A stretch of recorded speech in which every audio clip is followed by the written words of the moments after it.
UP तक के subscribers अब 50 लाख। आपका धन्यवाद।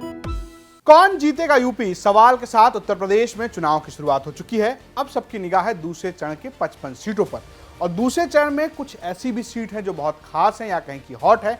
ऐसी ही एक सीट है रामपुर की स्वार सीट। ये इसलिए हॉट है क्योंकि यहां से चुनाव लड़ रहे हैं आजम खां के बेटे अब्दुल्ला आजम। नमस्कार, आप देख रहे हैं यूपी तक और मैं हूं रजत सिंह। यूपी तक आपको ये बताएगा कि दूसरे चरण में कौन कौन सी सीटें हैं जहां पर दिग्गजों की साख दांव पर लगी है।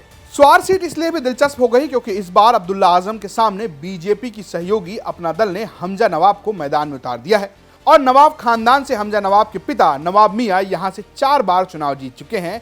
पिछली बार अब्दुल्ला आजम ने उन्हें पटखनी दे दी थी। वहीं अगर जाति समीकरण की बात करें तो स्वार टांडा विधानसभा में लगभग 61% मुस्लिम हैं, 39% हिंदू वोटर हैं। वहीं मुस्लिमों में भी 38,000 वोट तुर्क बिरादरी का है। माना जा रहा है कि तुर्क उम्मीदवार अली यूसुफ के टिकट कटने के बाद ये सपा से नाराज हैं।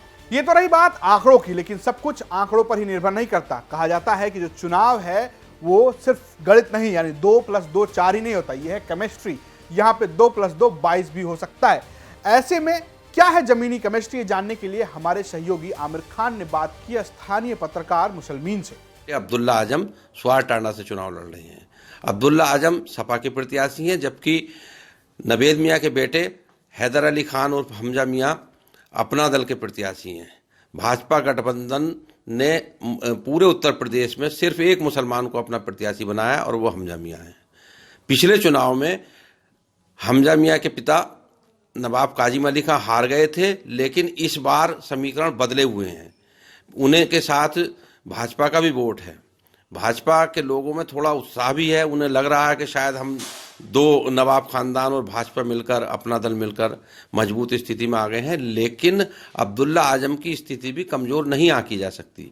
उन्हें पिछले चुनाव में जितने वोट मिले थे उनके मुकाबले दूसरे और तीसरे नंबर पर जो प्रत्याशी रहे थे उन दोनों के वोट भी मिलाकर उनके बराबर नहीं थे। इस तरीके से अब्दुल्ला आजम की स्थिति भी कमजोर नहीं कही जा सकती।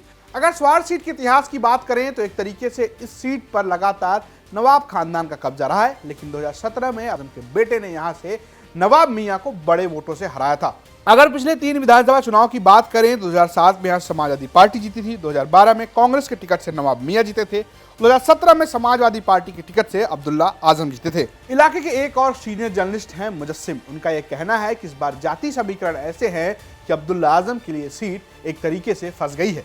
अब्दुल्ला आजम ने नावेद मियां को चुनावी मैदान में हराया था, तो उसी का बदला लेने के लिए जो नावेद मियां के बेटे हैं हमजा मियां और हैदर अली खान नवाबजादा, वो चुनाव मैदान में हैं। तो इस महीने में वो बड़ी हॉट हो जाती है, और कहीं ना कहीं इन दोनों ही परिवारों में, नवाब फैमिली में और आपका आजम खान फैमिली में वर्चस्व की जंग भी है। और क्या होता है कि राजनीति के चलते के बावजूद अब ये इन दोनों की दुश्मनी भी पर्सनल हो चली है, क्योंकि एक दूसरे पे हमले भी हुए और पिछली सरकार में मुकदमे भी कायम हुए एक दूसरे के ऊपर।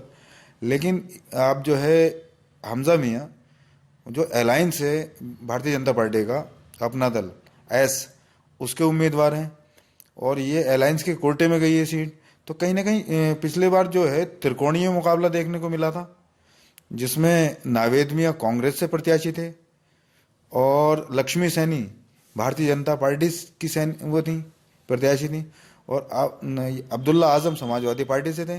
तो अब अलायंस होने के बाद और जो नावेद मियां का पर्सनली वोट था वो कहीं ना कहीं नवाब खानदान से सिंपैथी रखता है, तो जिसका सीधा कारण यह है कि जो वोट वो ले गई थी लक्ष्मी सैनी, लगभग 53,000 के समथिंग, वो कहीं ना कहीं सीधे तौर पर हमजा मियां को फायदा पहुंचाएगा। अगर आंकड़ों और इतिहास को देखें तो लगता है कि अब्दुल्ला आजम के लिए इस बार ये सीट आसान नहीं होने वाली है। वहीं अगर एक्सपर्ट की माने तो अभी मामला 50-50 है। तो जैसा हमने आपको पहले बताया कि स्वार विधानसभा सीट पर दूसरे फेज यानी 14 फरवरी को वोटिंग होगी, नतीजे तो 10 मार्च को ही आने हैं।